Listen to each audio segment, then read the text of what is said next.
TV news सां गॾु मां फ़ौज़िया एजाज़। नज़र विझंदासीं हिन वक़्त जी हेडलाइन ते।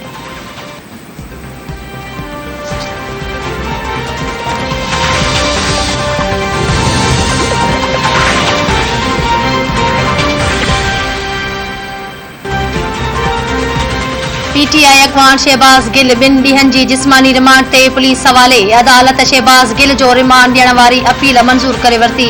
इस्लामाबाद जे एडिशनल सेशन जज ज़ेबा चौधरी जी अदालत महफ़ूज़ कयल फ़ैसिलो ॿुधाईंदे चयो आहे त शहबाज़ गिल खे 48 कलाकनि जे जिस्मानी रिमांड ते पुलिस हवाले कयो वञे थो।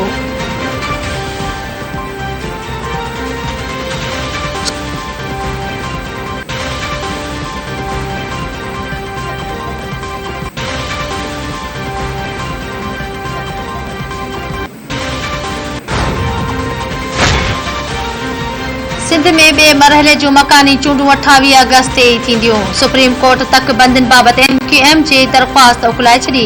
चीफ जस्टिस उमर अता बिंदियाल जी सरबराही में रुकनी बेंच दरख़्वास्त ते ॿुधणी कई। सुप्रीम कोर्ट दरख़्वास्त उकलाईंदे हुकुम जारी कयो त सिंध में मकानी चूंडूं 28 अगस्त ते थींदियूं। MQM पहिरीं मुनासिब फोरम सां रुजू करे हक़ीक़तुनि जो तयन थियण ते ई कानूनी नुक़्ता अदालत में उथारे सघजनि था।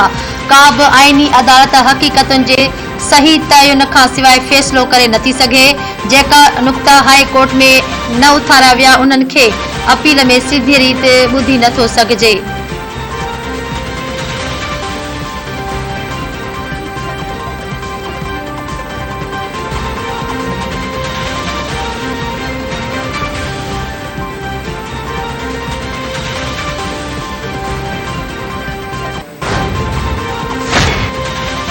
पाकिस्तान ऐं IMF में आमादगी वारे लेटर ते इतफ़ाक़ थी वियो आहे ऐं पाकिस्तान ऐं IMF खे पेट्रोलियम इस्मनि ते लेवी 50 रुपयनि ताईं वधाइण जी ख़ातिरी कराई वई आहे।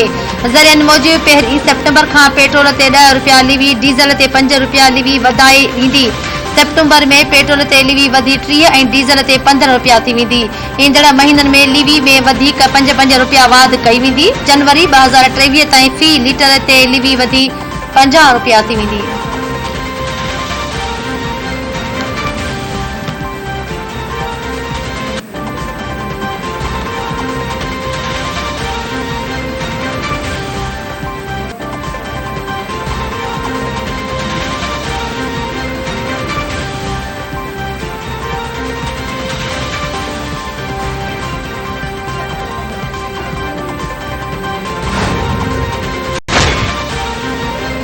गुज़िरियल साल 5200 अरब रुपयनि जो खसारो थियो। हलंदड़ साल 4000 अरब रुपयनि जो खसारे जो इम्कान आहे।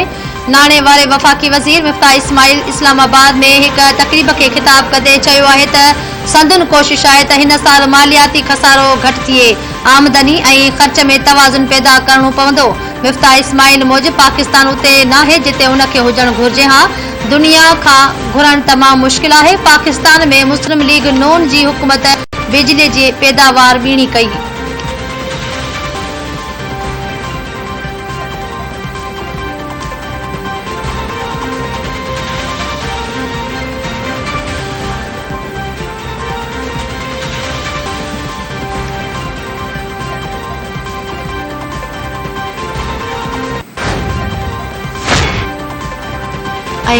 PPA जो अॻवान ऐं अॻूणो MPA ग़ुलाम मजदद असरान कराची जे ख़ानगी अस्पताल में लाॾाणो करे वियो। ग़ुलाम मजदद असरान जी जनाज़ी निमाज़ ऐं तदफ़ीन संदसि साहबाणे ॻोठ ख़ैरपुर जूसो में थींदी। पीपल्स पार्टी तालके कंबर पारां संदसि लाॾाणे ते 3 ॾींहनि जे सोग जो ऐलान कयो आहे।